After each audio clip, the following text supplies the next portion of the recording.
Right. First of all, welcome to Ampocalypse with me, Damian Fitzgerald. And today I'm joined very proudly by the incredible, the phenomenal John Five as he prepares for his first solo UK and European tour in support of last year's critically acclaimed album, Ghost. And now, once we've talked music, of course, that's when the fun happens and the apocalypse arrives. And this time we're facing a devastating solar flare that wipes out every amp, pedal, and power grid on Earth. So we got no electricity, man. Just instinct, survival, and whatever music can exist without plugging in. John Five, welcome to your apocalypse. First of all, how are you, sir? I'm well, and thank you for having me. Thank you very much. Right, the pleasure is on this side completely. Now, to start with, this is your first sort of proper solo tour to the UK and Europe, as I understand it, apart from a handful of dates back in, I think, 2015 or 16 or something like that. Now, That's correct. Yeah. yeah, after more than 30 years of touring globally, why does this one specifically feel significant to you?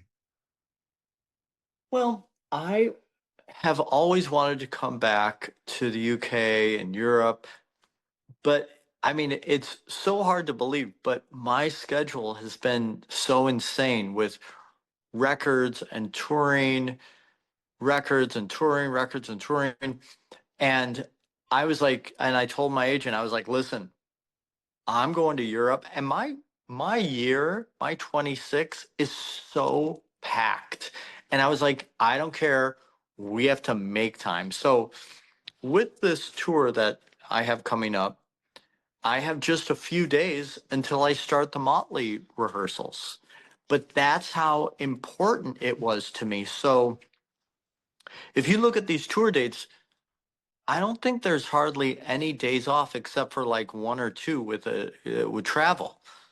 But then I come home for a few days and then I start up with Motley. So it is nonstop. But that's how important it is to me. Because anyone could say, well, I got this big tour with Motley coming up, so maybe I'll go in 27. But I was like, no, I am doing this and this is how it's going to be. So because I love it.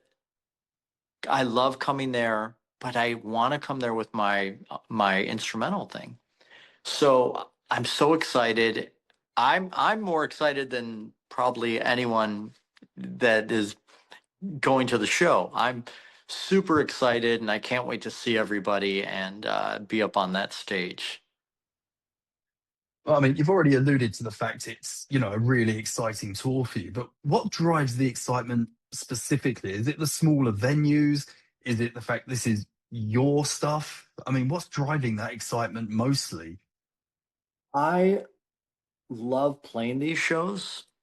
I love the intimate, and people say like, "Oh yeah, blah blah blah," but I really love these venues. I love them because I would go see, living in LA, a lot of artists would jump up on stage and play. So I would see um, Rod Stewart at the Troubadour, or I would see, like, so you would have, like, I saw Skid Row and or Rage Against the Machine, all in these like really small venues.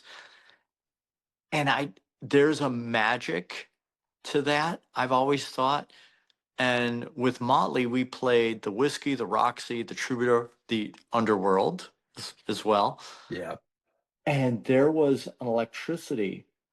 It's different because everybody is all together. We're all together in this place. And I don't know. I just love that. And I always have. So I'm super excited, and I just can't wait. So you did touch on my next question, which is, playing these smaller venues. I mean, you've mentioned how magical they are, like in comparison to, the big stadiums that, you're clearly accustomed to as well.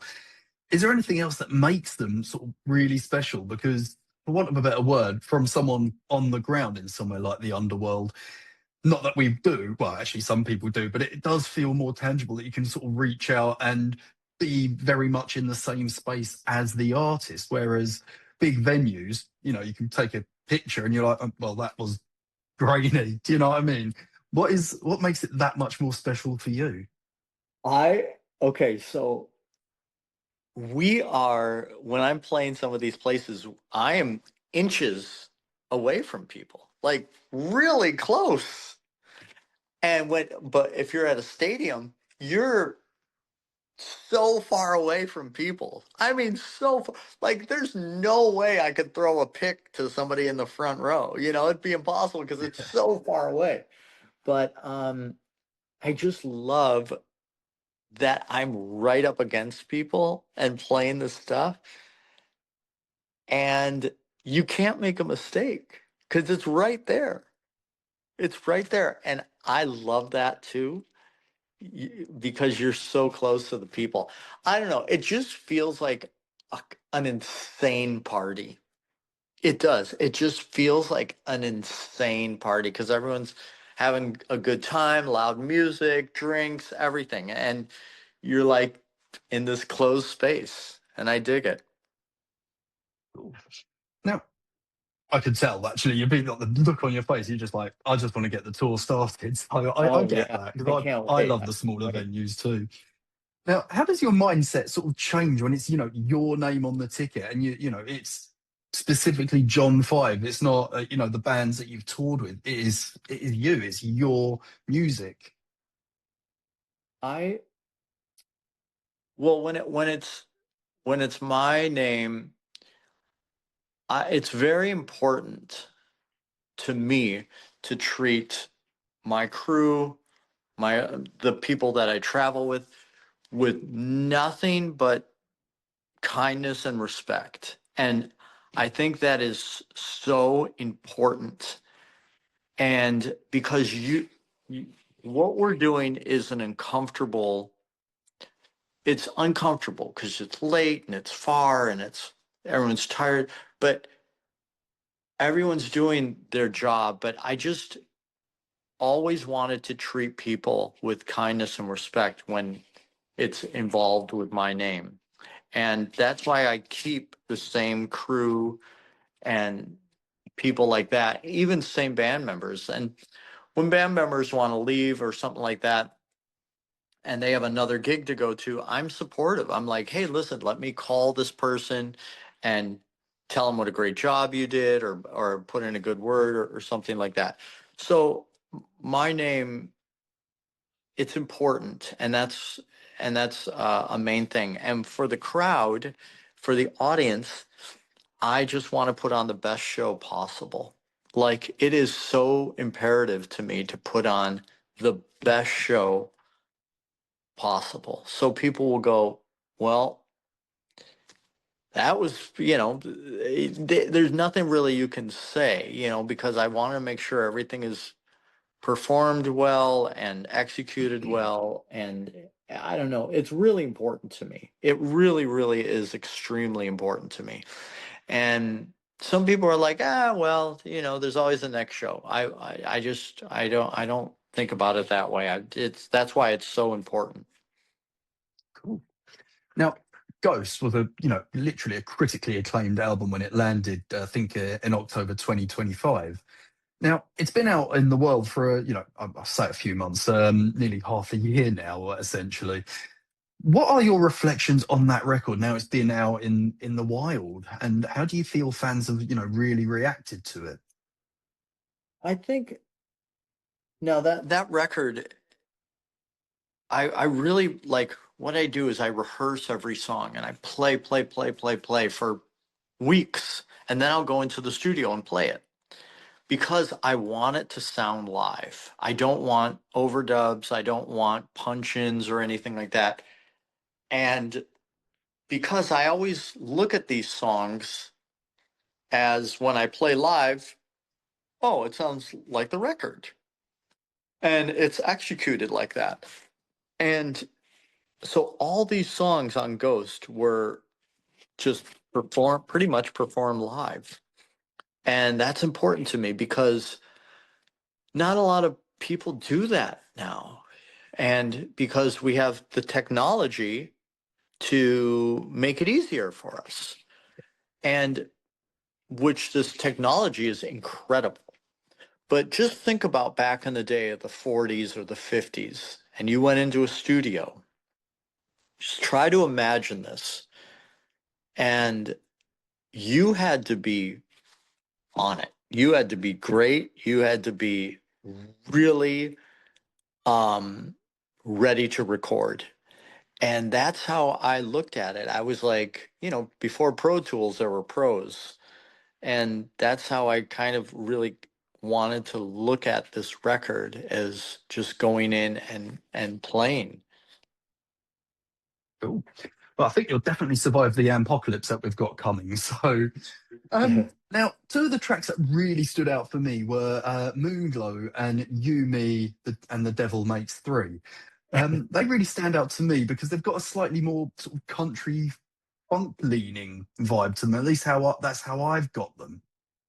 Was this sort of a deliberate thing that you were looking to do to add something different into the record, or did this just sort of evolve naturally? So all of my records, I put on some bluegrass or some jazz or some Western swing because it's who I am. I love Chet Atkins and I love Jerry Reed and I love um, Al Di Meola and I love but I really do love like Patsy Cline and Willie Nelson. I really love, love, love this music. But I also love Slayer and Slipknot and Metallica and Ministry and all these bands. And I'm so glad you brought this up because at the shows, I'd say probably 98% of the people that come to the show are rock fans. And it's when I play these different styles of music, people really enjoy it. They're like, looking around and smiling and having a good time and clapping because they don't hear that. They don't hear that at concerts. Like, what are some of your favorite bands? Oh God, that is tricky because that's really an eclectic one. So when But I was like, younger, my favourite band was Incubus, for example, and it yeah, was that Make Yourself record. When I first heard it, I was like, wow, yeah, yeah, you know. But then it moved into different bands. I mean, my favourite band at the moment is Electric Callboy, for example. With like this insane sort of dance music mixed with metal. yeah. So you put me on the spot. When did we suddenly flip the switch with you interviewing me, sir? But But it's yeah, but it's it's interesting. My point is because you don't get like Moonglow, which is a jazz standard, and You, Me, and the Devil Makes Three, which is kind of like a Robert Johnson type of style song. That's what attracts people, are these different styles of music. And it's so, how I look at music is it's just music and I love it. And that's when people come to the show and they'll hear like, a Les Paul song, a Les Paul Mary Ford song, and it's like from the 50s. It's so different. And then you kick into like the heaviest metal that you can imagine. So that's what makes the show really special. And people, they don't get bored, because you never know what's going to yeah. come next. I mean, that's really cool because I love being eclectic with music. In my heart, I'm a rock fan at the end of the day, but there's so many Me different too. styles out there that Yeah. to sort of go, I must dress in black, I must listen to the heaviest stuff possible, you really are missing out. So, Right. this record and, your show, I think is really going to open some people's eyes potentially. Now, where was I? Which tracks on Ghost are you particularly looking forward to playing on this tour? I've already told you my favourites, and if I'm at the show, I'm praying for at least Moonglow or You, Me, and the Devil Makes Three. That's what So I'm keeping I'm my I'm fingers crossed for. I'm playing both of those. And then I'm playing Ghost. I'm playing Strung Out. I'm playing LA Express. I'm playing Fiend. I'm playing Moonglow. You, Me, and the Devil Makes Three. I like a Deviant. So I'm playing a lot of songs from that album because we're going to record a live record too. Oh, nice. Yeah, so it's Now that's that's going to be fun. yeah, it's all fun. And you know, I just am so fortunate and I'm so lucky. And I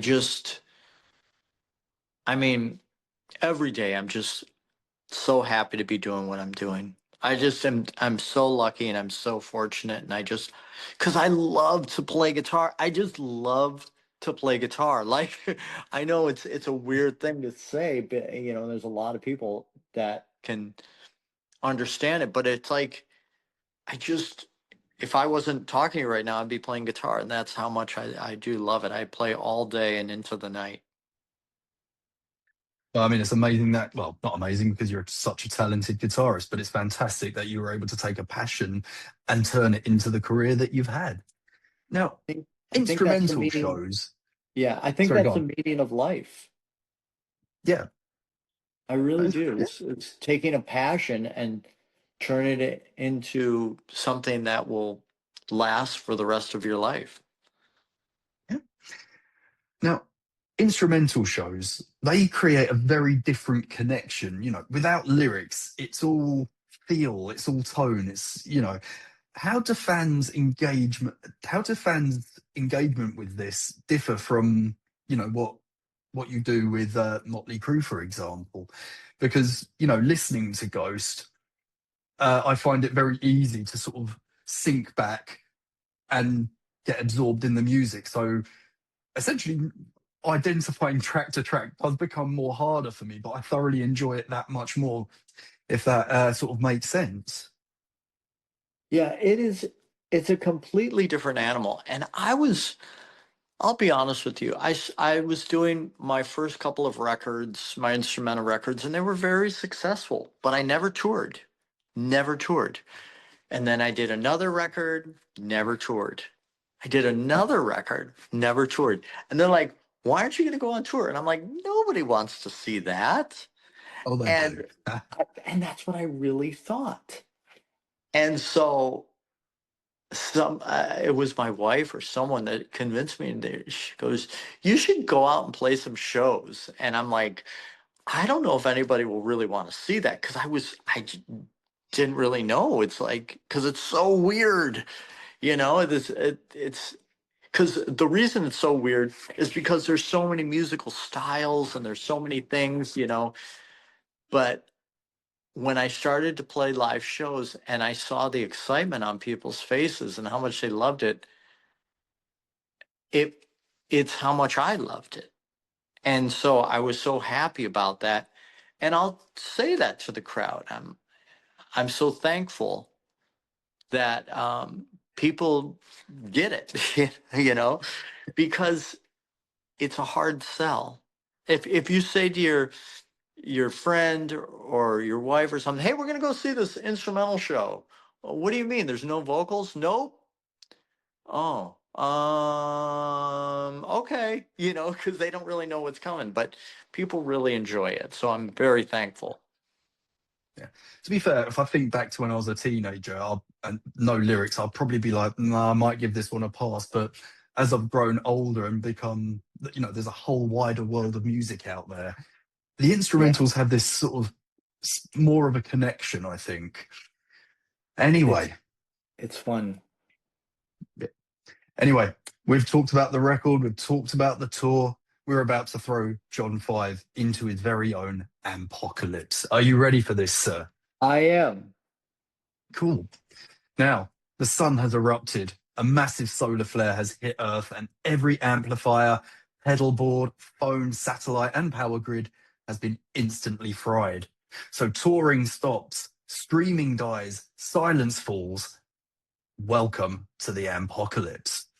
Now, where are you when this flare hits? Are you going to be mid solo? Are you going to be backstage tuning up, or somewhere else? Where do you think you'll be, or where do you want to be when this disaster hits? Well, I wouldn't want to know where I will be because I don't want to know about anything like that. So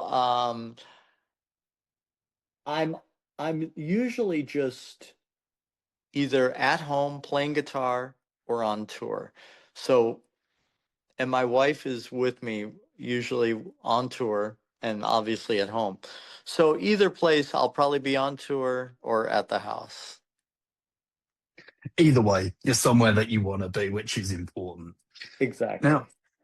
with every electric amp on Earth dead, what's your first move? Do you go straight to the acoustic, or are you going to build a hand cranked generator to go on tour with?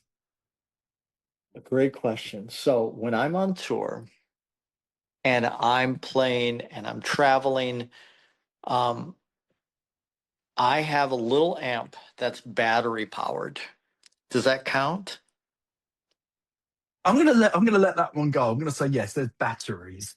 Yeah, there's Good. batteries. The reason I So say that is my first amp was a little yeah, battery powered one. It was about that big. yeah. And I've always used those little battery powered. I've always traveled with them. Always, always, always. Yeah, always. So that's what I would have. Now, after decades being on the road, what are the survival skills that you have unknowingly like trained for a sudden decline in electricity? What do you think you can bring to the table in that kind of situation? I think if I have my guitar, I have one cable and I have my battery powered amp. Now I will accept this challenge. I can play a show with just those things. No pedal board. Oh, and a pick. No pedal board, no high powered amps.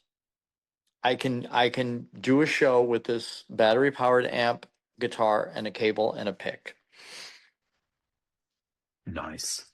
Now, you've worked with so many legends, throughout your career. Let's think of this as the ultimate team up. Who would you have on that tour with you, touring the wasteland, playing an acoustic show? I'm going to give you three people that you can bring along, and who do you think will be the MVP in that situation? It sounds kind of corny, but I really love the guys that I'm with. Tommy, Nikki, and Vince. I Oh, love them and they make me happy being on stage with them. And if I was going to play a last couple of shows with anybody, it'd be them.